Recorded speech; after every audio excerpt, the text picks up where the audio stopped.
Ekha power in lo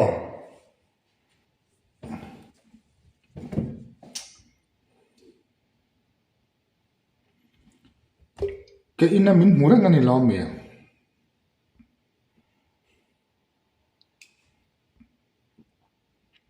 inge insemiti inge mi zo kher karo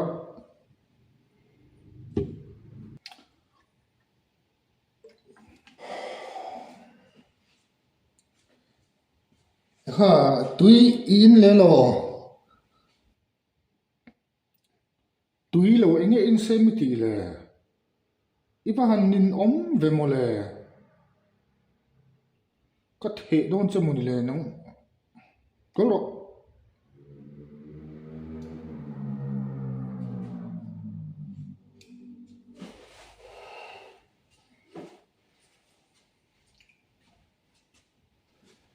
ha